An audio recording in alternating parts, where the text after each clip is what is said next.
칭의와 성화. 처음으로 기독교 신앙을 갖게 된 계기는 대개 제사함을 통해 하나님의 사랑을 받아들이면서 시작된다. 그러니까 자신의 죄가 얼마나 많은지를 먼저 자각하고 그 죄 때문에 하나님 앞에 나아갈 수 없다는 사실을 인식하고 주님의 보혈로 죄사함을 은혜로 받아들이게 된다. 이는 신앙에 접어드는 첫 단계로서 가장 중요한 시기이며 지난 모든 죄를 회개하고 죄를 씻어주셨다는 보혈의 힘으로 하나님께 돌아옴으로써 의롭다고 인정받는 시간이다.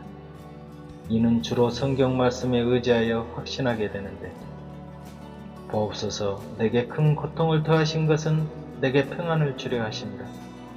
주께서 나의 영혼을 사랑하사 멸망의 구덩이에서 건지셨고 나의 모든 죄는 주의 등 뒤에 던지셨나이다.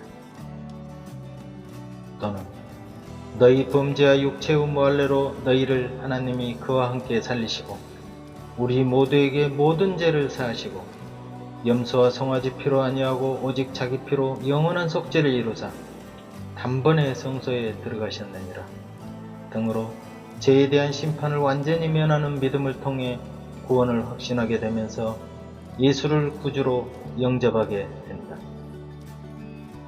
그 죄사함의 은혜는 성령을 내 마음속에 부어주심으로 나는 그 인도하심에 따라 신앙생활을 활기차게 해나갈 힘이 생긴다.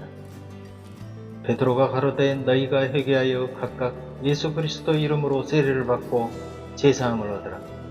그리하면 성령을 선물로 받으리니 라고 약속했던 말처럼 죄사함과 세례를 통해 성령이 내 안에 함께 계심을 느낄 수 있게 된다. 예수를 영접하는 순간 하나님의 자녀로 거듭나는 변화의 시간은 수백 번 강조해도 지나치지 않는다. 그러므로 성경은 이같이 큰 구원을 등한히 여기면 어찌 피하리요?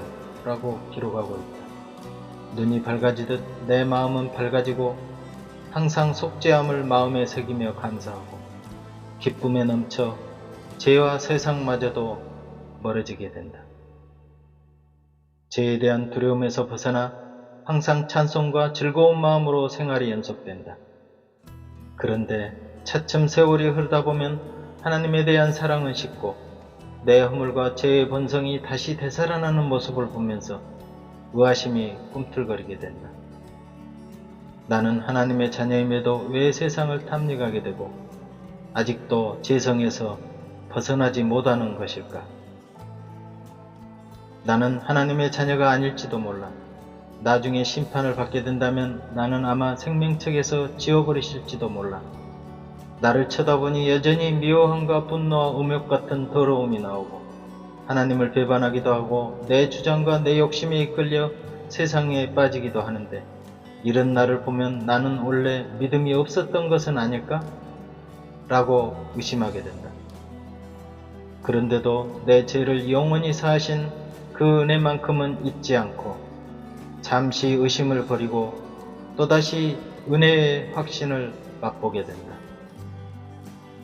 내가 지금 설사 잘못을 저질렀더라도 당연히 이 죄마저도 사해 주신 것은 확실해.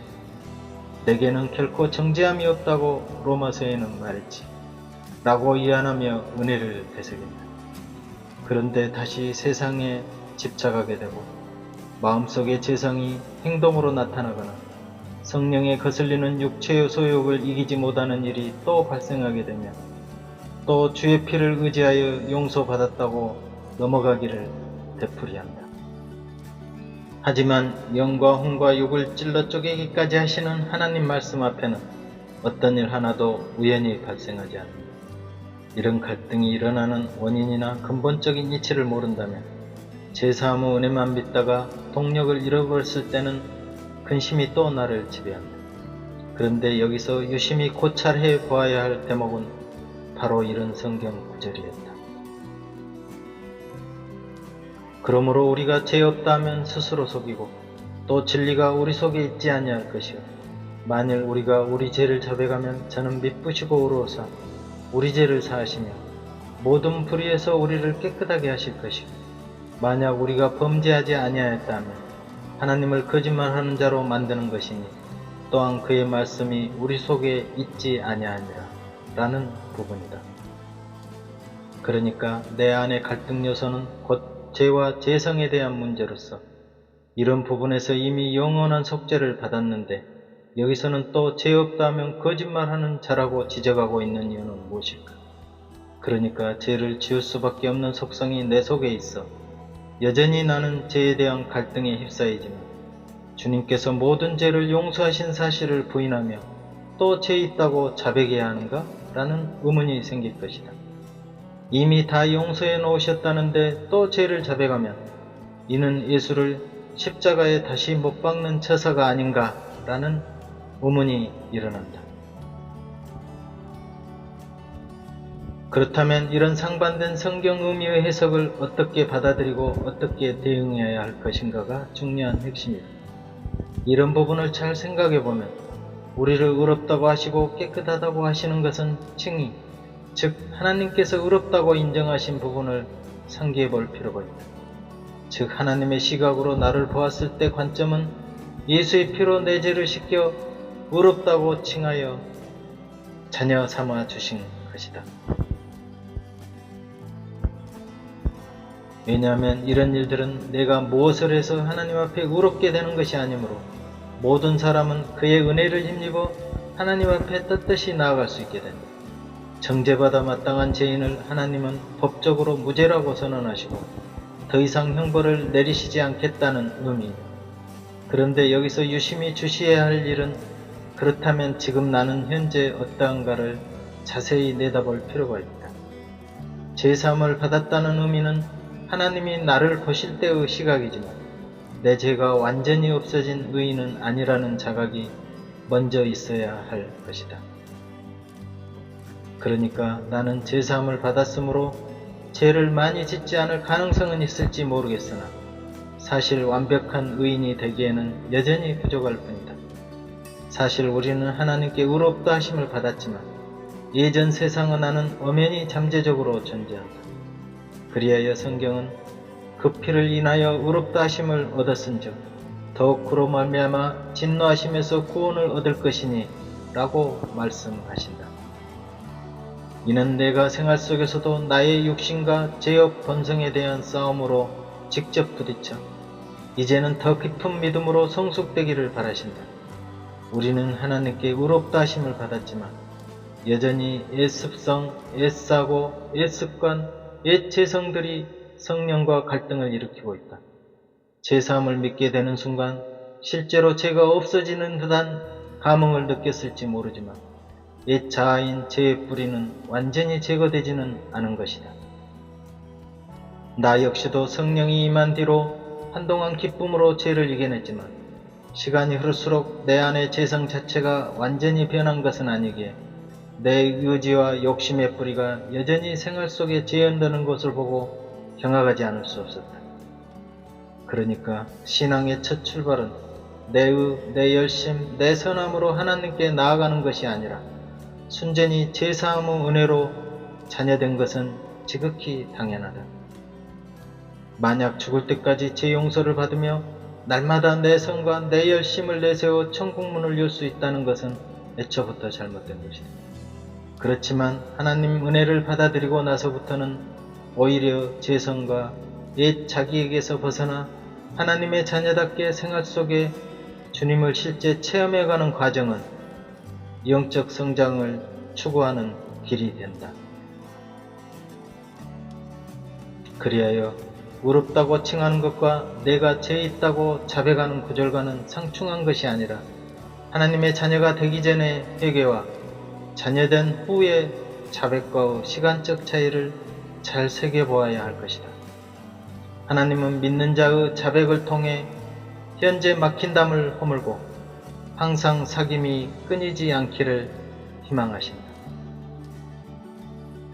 하나님, 오늘도 저는 내 욕심에 이끌려 순종치 못하고 죄악에 잠시 머물렀습니다.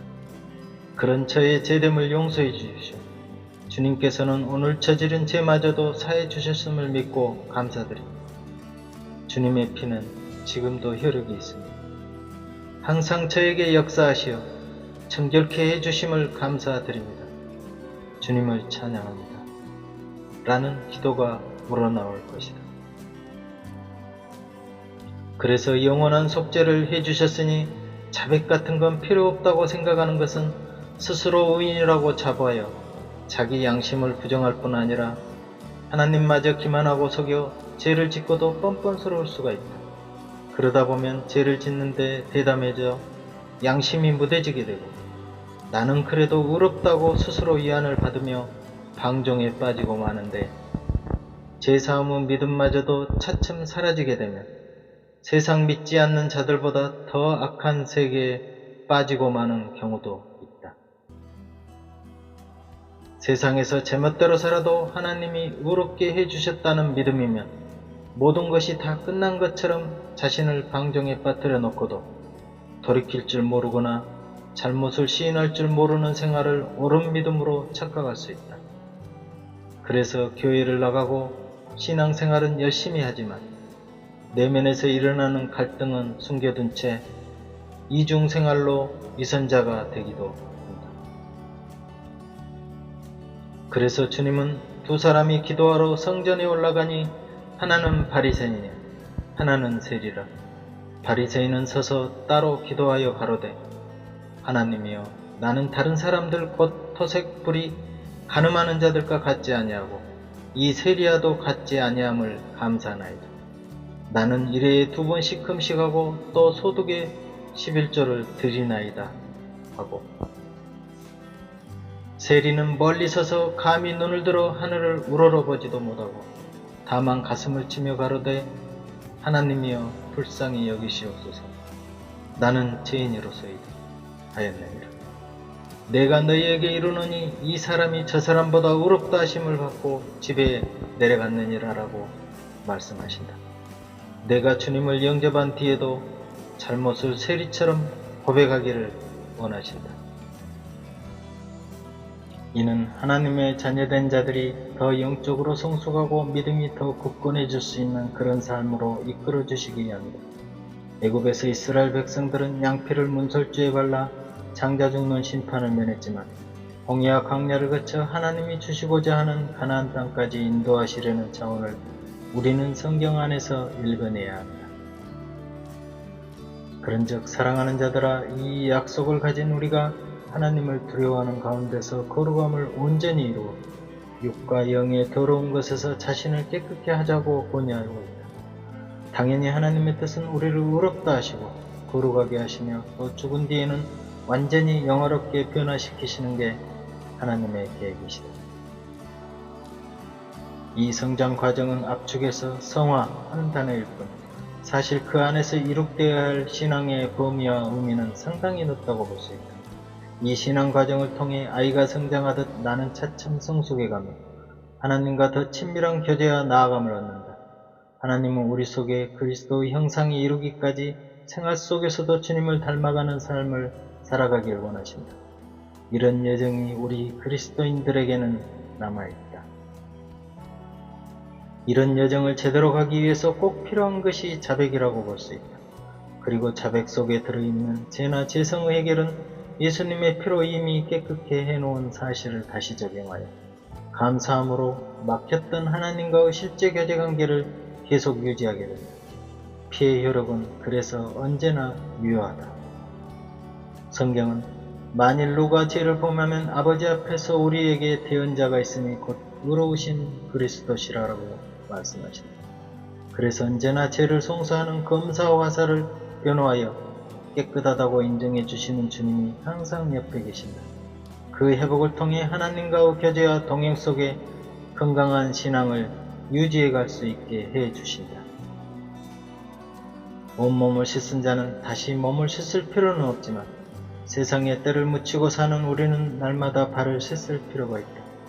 이미 목욕한 자는 발밖에 씻을 필요가 없느니라고 주님은 말씀하신다. 우리는 아직 나의 죄성과 옛 자의 껍질이 벗겨지지 아니한 상태이므로 좀 더 성정을 통해 자신을 두릴 수 있는 자로까지 성화되기를 바라신다.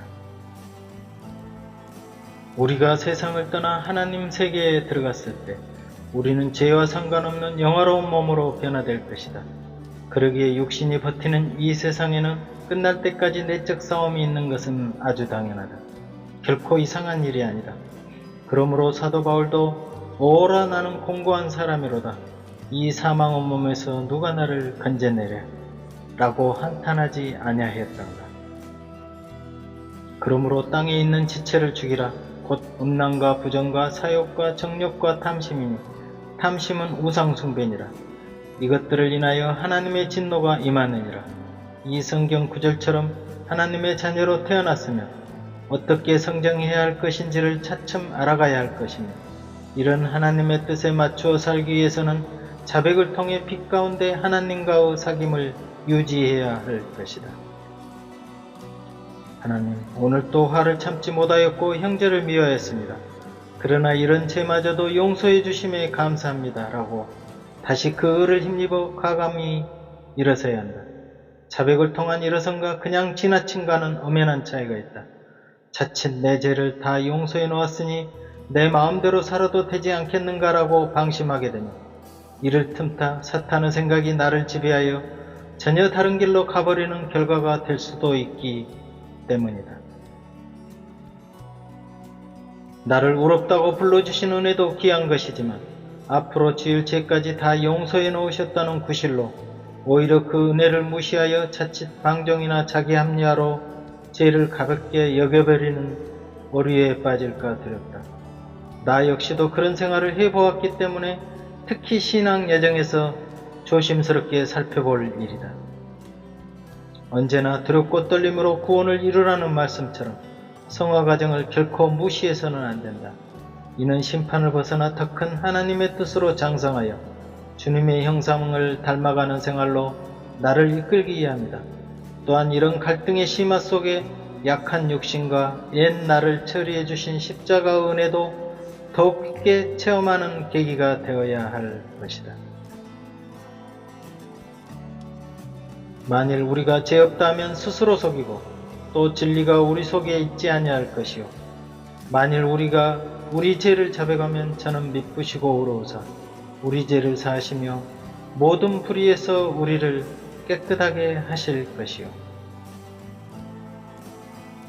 오직 너희를 부르신 거룩한 자처럼 너희도 모든 행실에 거룩한 자가 되라. 기록하였으되 내가 거룩하니 너희도 거룩할지어다. 베드로전서 1장 15절. 아멘.